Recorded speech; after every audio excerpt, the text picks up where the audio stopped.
Meenakshi YouTube channel చూస్తున్న వారందరికీ ధన్యవాదములు. నమస్తే.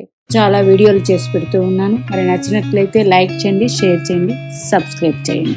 వివాహ స్థానంలో పాపగ్రహ స్థితి వల్ల పరిణామాలు ఎట్లా ఉంటాయి? ఈరోజు అందరూ అడిగిన ప్రశ్న వివాహ సమస్య. మరి అందరి జాతకాలలో ఎక్కువగా సప్తమం అంటే 7వ స్థానంలో సప్తమ స్థానంలో పాపగ్రహాలు ఉన్నాయి. పాపగ్రహాలు అంటే రవిగ్రహం, శని భగవానుడు, రాహువు, కేతువు. ముఖ్యంగా గుర్తుపెట్టుకోండి, రవిగ్రహం ఉంటే వివాహం అయినప్పటికీ కలిసి ఉండడం అనేది కొంచెం కష్టంగా ఉంటుంది, ఇబ్బంది. శని భగవానుడు ఉంటే లేట్ మ్యారేజ్ ఉంటుంది. అట్లాగే ఆడవారికి, మగవారికి, ముఖ్యంగా ఆడవారికి అయితే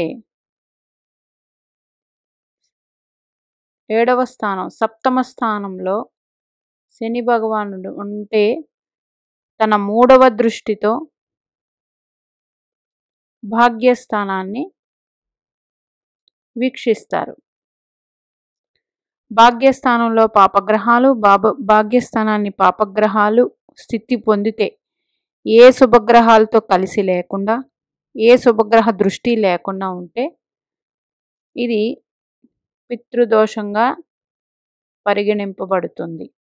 దానికి పితృదోష నివారణలు చేసుకోవాలి. అట్లాగే ఆడవారికి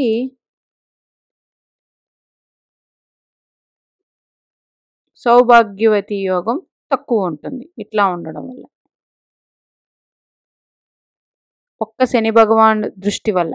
వేరే శుభగ్రహాలు చూస్తే పర్వాలేదు, శుభగ్రహం అక్కడ ఉన్నా పర్వాలేదు. ఇది మరి ముఖ్యంగా గుర్తుపెట్టుకోండి,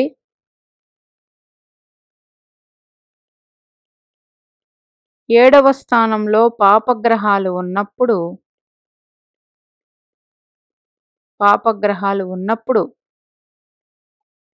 ఆ దశ రాకపోతే పర్వాలేదు. ఒకవేళ ఆ దశ వస్తుంది జీవితంలో, దశ అయిపోయింది చిన్నప్పుడే, అది పర్వాలేదు. ఆ దశ కరెక్ట్గా మ్యారేజ్ అయ్యే టైంకి ఉన్నది అన్నప్పుడు కొన్ని రకాల రెమెడీస్ చేసుకుని ముందుకు వెళితే మంచిది. రెమెడీస్ అంటే ప్రతి ఒక్కరికి ఒక రెమెడీ ఉండదండి, చాలా రకాలు ఉంటాయి.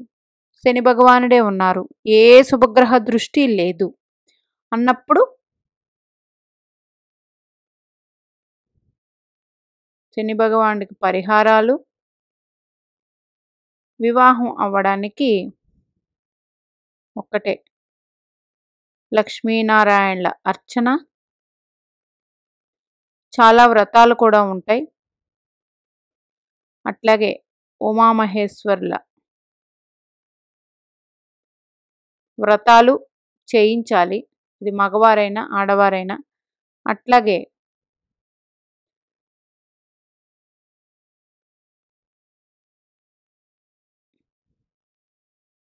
ఇట్లా ఉంటే కాత్యాయనీదేవి వ్రతం,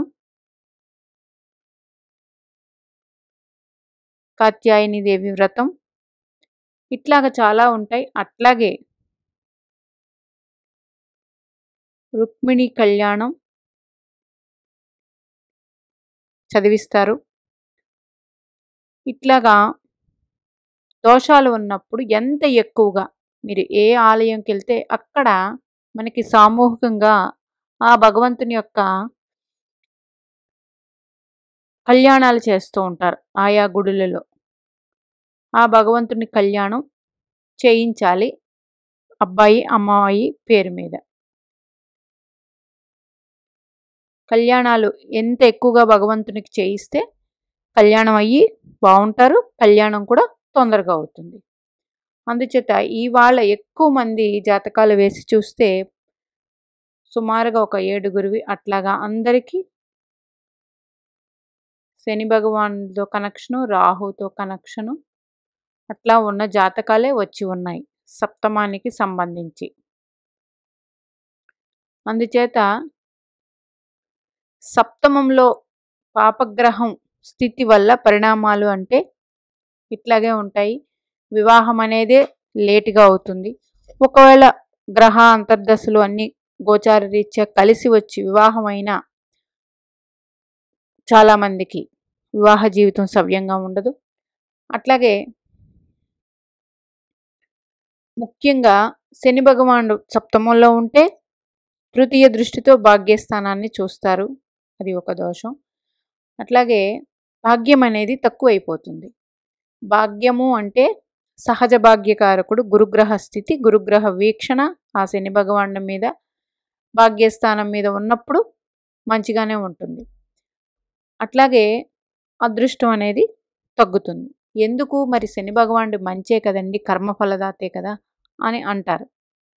శని భగవానుడు ఆ జన్మ లగ్నానికి శుభుడు అయినప్పటికీ చాలామంది జాతకాలు చూసి పరిశీలించటం మీద చెప్తున్నాను. శుభుడు అయినప్పటికీ శని భగవానుడు అంటేనే మందగమనుడు, అంటే నెమ్మదిగా సంచారం చేస్తారు. ఆయన 2.5 సంవత్సరాలకి ఒక రాశి నుంచి ఒక రాశికి మారుతూ ఉంటారు. ఈ సంచారం అనేది మందగమనుడు కాబట్టి వివాహ స్థానంలో శని భగవానుడు ఉంటే లేట్ ఉంటుంది. అట్లాగే శని భగవానుడు స్వరాశి అయ్యి అందులో ఉంటే మళ్ళీ ససమహాపురుష యోగం అంటారు, దిగ్బలం పొంది ఉంటారు ఆయన.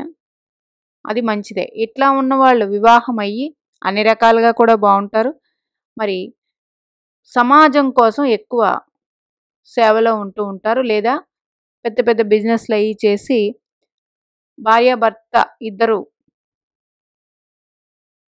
ఎక్కువగా సాన్నిహిత్యంగా ఉండడం కూడా తగ్గుతుంది. ఎందుకంటే ఎప్పుడూ బిజీగా ఉన్న వారికి మరి బయటే ఉంటారు, అట్లా కూడా జరుగుతుంది. అది వేరే గ్రహాల వీక్షణ వాటి వల్ల.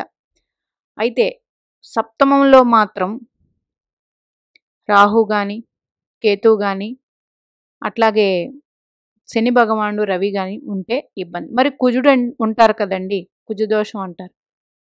కుజదోషం అన్నది వివాహం అవ్వడానికి ఇబ్బంది ఉండదు. కుజదోషం ఎవరికున్నా 28 సంవత్సరాలు అంటే కుజుడు మెచ్యూరిటీ లెవెల్స్ వరకు ఇబ్బంది ఉంటుంది. తర్వాత అది అంత దోషంగా ఉండదు కుజదోషం. కుజదోషం ఉన్న వారికి కుజదోషం ఉన్న వాళ్ళని మ్యారేజ్ చేస్తే మంచిది. అట్లా చూసి చేసుకుంటే సరిపోతుంది. అట్లా సప్తమంలో ఎవరికైనా గుర్తుపెట్టుకోండి, మగవారికైనా ఆడవారికైనా సప్తమంలో పాపగ్రహాలు ఉన్నప్పుడు మీ జన్మ జాతక చక్రంలో అటు నుంచి వచ్చే సంబంధాలు ఆడవారైనా మగవారైనా వాళ్ళ జాతకాలలో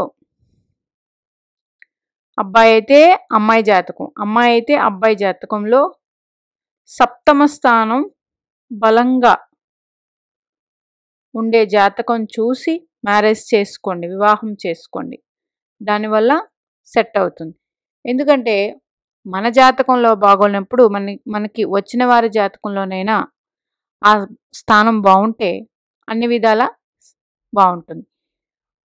అందుకని వివాహం అనేది ఇట్లా సప్తమ స్థానంలో పాపగ్రహాలు ఉంటే మాత్రం శుభగ్రహ దృష్టి లేకపోతే, ఒక్కొక్కసారి శుభగ్రహ దృష్టి ఉన్నా ఆ గ్రహము బలంగా ఉంటే మాత్రం ఏమీ చేయలేం. ఎందుకంటే పాపగ్రహాలు అని పక్కన పెడితే ఒక మనిషి ఒక చెడ్డవాడితో కూడితే ఒక 10 మంది చెడ్డవాళ్ళు ఒక మంచి మనిషి ఉంటే ఏమవుతారు, వారు కూడా మారిపోతారు. వారి బలం ఉండదు, మారకపోయినా వారికి బలం ఉండదు, వారిని జయించలేరు.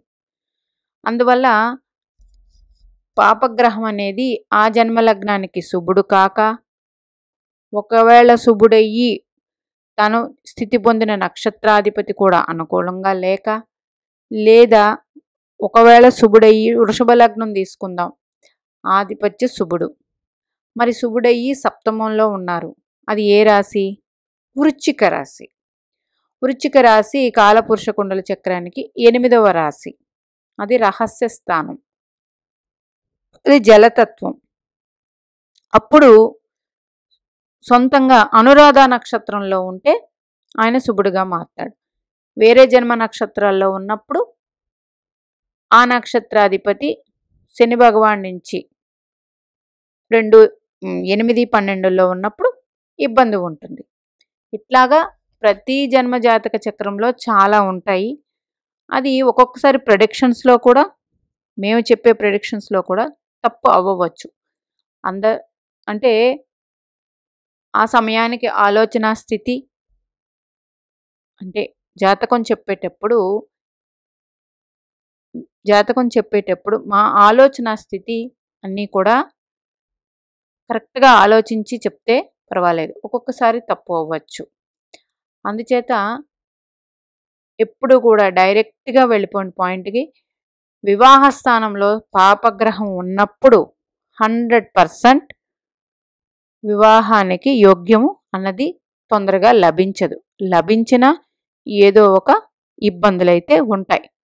ఇలాంటప్పుడు పెళ్ళికి ముందే పూజలు అవి చేయించుకొని తరువాత అట్నుంచి వచ్చే వారి జాతకంలో వివాహ స్థానం సప్తమ స్థానాధిపతి స్థితి పొంది, సప్తమ స్థానాధిపతి మీద ఏ పాపగ్రహ వీక్షణ లేకుండా సప్తమ స్థానంలో పాపగ్రహ వీక్షణ స్థితి పొంది ఉండకుండా ఉండే జాతకాలు చూసి మీరు మ్యారేజ్ చేసుకోండి. ఎందుకంటే ఇప్పుడు కాలంలో ఎక్కువగా వివాహాలు అనేది లేట్ అయ్యేవి. చదువులు ఎక్కువ చదువుతూ ఉన్నారు, దానివల్ల ఉద్యోగాలు వల్ల లేట్ అవుతుంది. దానివల్ల అవతల నుంచి వచ్చేవారి చదువులు కావాలనుకుంటున్నారు, దానివల్ల లేట్ అవుతుంది. ఒక్కొక్కసారి చదువులు కూడా చదివిన లేటుగా ఉద్యోగాలు రావడం వల్ల కూడా వివాహాలు లేట్ అవుతున్నాయి. అక్కడి నుంచి ఏజ్ గ్యాప్ అనేది తీసుకుని, ఇప్పుడు ఉన్న ప్రజెంట్ సిచ్యువేషన్ ప్రకారం చెప్తున్నాను, ఇట్లాగా చాలా రకాల వల్ల వివాహం అనేది లేట్ అయిపోతుంది. అన్నిటినీ పక్కన పెట్టి మన వివాహ స్థానం బాగోకపోతే ఎదుటివారిది వివాహ స్థానం ఉన్న జాతకాలు చూసి మనం బాగుంది అని మీ జాతకం వేయించుకున్నప్పుడు చెప్తారు కదా పురోహితులు, ఆ జాతకంతో వివాహం చేసుకోవాలి. ఎందుకంటే ఇద్దరికి వందల వేల జీతాలు వస్తాయి, వివాహ స్థానం బాగోలేదు, కానీ వివాహం అయినాక కలిసి ఉండరు. అందుచేత ముఖ్యంగా జాతకం కావాలి అనుకున్నప్పుడు అట్నుంచి వచ్చిన వారు వివాహ స్థానం బాగుండే అమ్మాయిని అబ్బాయిని చేసుకోండి. ఇది ఫస్ట్ రెమెడీ. రెండవది, వివాహానికి ముందే పూజలు చేయించుకోండి. శని సంబంధం వస్తే మాత్రం లేట్ ఉంటుంది. రెండవది, శని భగవానుడికి పూజలు, అవి శని కర్మఫలదాత, మనం పూర్వజన్మలో ఏం చేస్తుంటామో అవన్నీ పొందుతాం. అట్లాగే రాహు సంబంధం వచ్చినప్పుడు కొంచెం మోసపోవడం అట్లాంటివి జరుగుతూ ఉంటాయి. అందుచేత జాగ్రత్త తీసుకోవాలి. ఏ గ్రహం అయితే ఉందో ఆ గ్రహాన్ని బట్టి జాగ్రత్త తీసుకోవడం, ముందుగానే పూజలు చేయించుకోవడం.